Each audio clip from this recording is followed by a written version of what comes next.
And this is ESL Education in Arizona.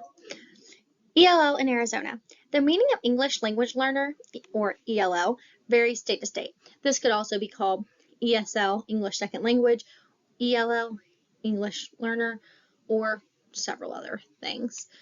ELL students are identified using a home language survey in Arizona. ELL students are those whose first language or home language is something other than English. This could be Spanish, Portuguese, anything like that, anything that's not English. Once identified, they take an assessment, AZELLA, which we'll talk about more on the next slide. This assessment is used for students who are determined to be ELLs on the home language survey. This stands for Arizona English Language Learner Assessment, and the assessment adheres to both state and federal guidelines. The assessment is used as a placement test, and students who've already taken it will be tested yearly to monitor their progress, to see, where their areas of strength are, if they're growing, what do they need, stuff like that. So Arizona K through 12 home language demographic. So 73.3% of ELL students in Arizona speak Spanish at home. 1.7% speak Arabic, 0.8% speak Vietnamese, 0.8% speak Navajo, and 0.6% speak Somali.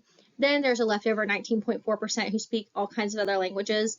And this was actually found in the U.S. Department of Education, and they had tons of awesome graphs on this stuff. Spanish is the most spoken language in Arizona at 56,689 ELL students speaking Spanish in Arizona. So that's a pretty prevalent one in that state.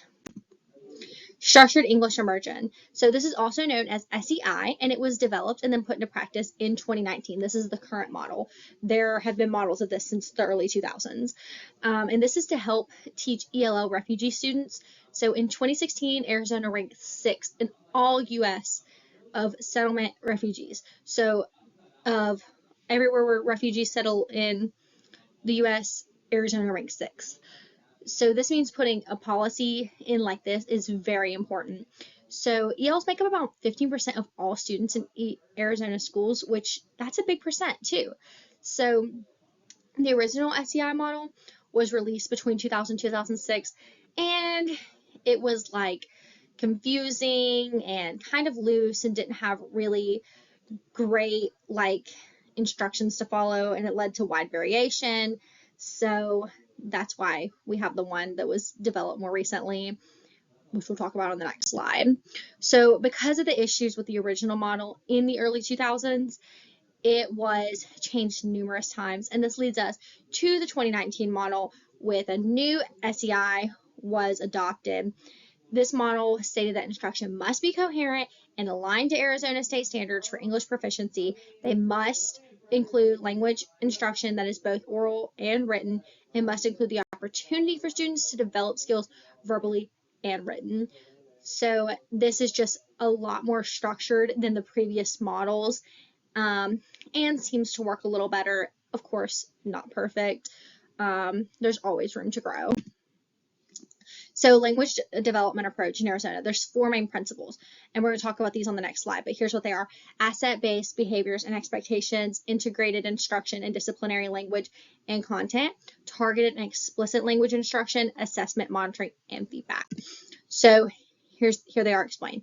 The first principle, all educators understand that biliteracy is an asset and ensures that students' cultures and language are respected and in a safe environment. Second principle, all educators work to use the English language proficiency standards and immerse students in a language-rich environment with interactive learning and support EL learning in many ways. There's lots of different ways that these can be done as well. The third principle, all educators should create opportunities for students to use language by speaking, listening, reading, and writing. They need to help EL students in their ability to tackle grade level work and design instruction that creates understanding of how language works in other subject areas. So this is other subject areas outside of English, like how can ELL relate to math, social studies, science, etc. The fourth principle, all educators should use appropriate assessments, both teacher and district created, as applicable, and that require sophisticated use of language, use of data to plan, and use ELP standards to guide language learning and assess it. Student agency. So what is student agency? Student agency is basically the idea that students can control their learning. This is positive for students and can help them form a sense of identity, which a lot of ESL, ELL students kind of lack because there's just such a disconnect with the language and everything. So student agency allows students to grow in their own way. Student agency is important to ELs because it helps us to identify and close the gap that exists between English language learners and other students. So this is gonna, help us bridge that. So what's the importance of this? Why is this important? EL students are less likely to act autonomously or report empowerment related behaviors. What does this mean? This means that EL students are generally not feeling as empowered or as self-sufficient as other students, and we want to change that. That's why the student agency is so important.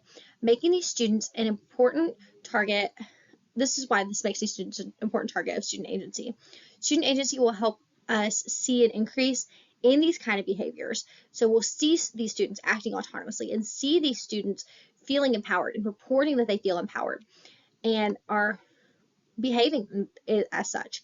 This is how we help EL students find their voice and their confidence. This is so important.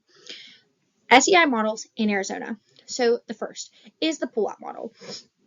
So this model requires pulling students out for 1 hour in elementary school or 50 minutes in middle and high school for targeted learning. This is followed by 1 additional hour of integrated into regular instruction. So it's like 1 hour in like an ESL classroom, and then 1 additional hour of targeted instruction that's been integrated into their regular classroom, if that makes sense. The 2-hour model, this model is exactly what it sounds like. It's 2 hours of targeted instruction, 100 minutes in middle and high school, 2 hours in elementary school. This can be done in any classroom that focuses on targeted English development. So usually that would probably be the ESL classroom, but this may be able to be integrated into the regular classroom as well, depending. So the newcomer model, this model is really a lot like the 2-hour model. 2 hours for elementary and 100 minutes for middle and high school. I really couldn't find a huge difference, except this one was more specific that it needed to be in an ESL classroom, it seemed. The 50-50 dual language immersion. Okay, so this model uses a child's language like 50% of the time and English the other 50% of the time. And a parent waiver is required for this model, which is important and different than the other ones, obviously. So, and that is it. That is my presentation. Thank you so much.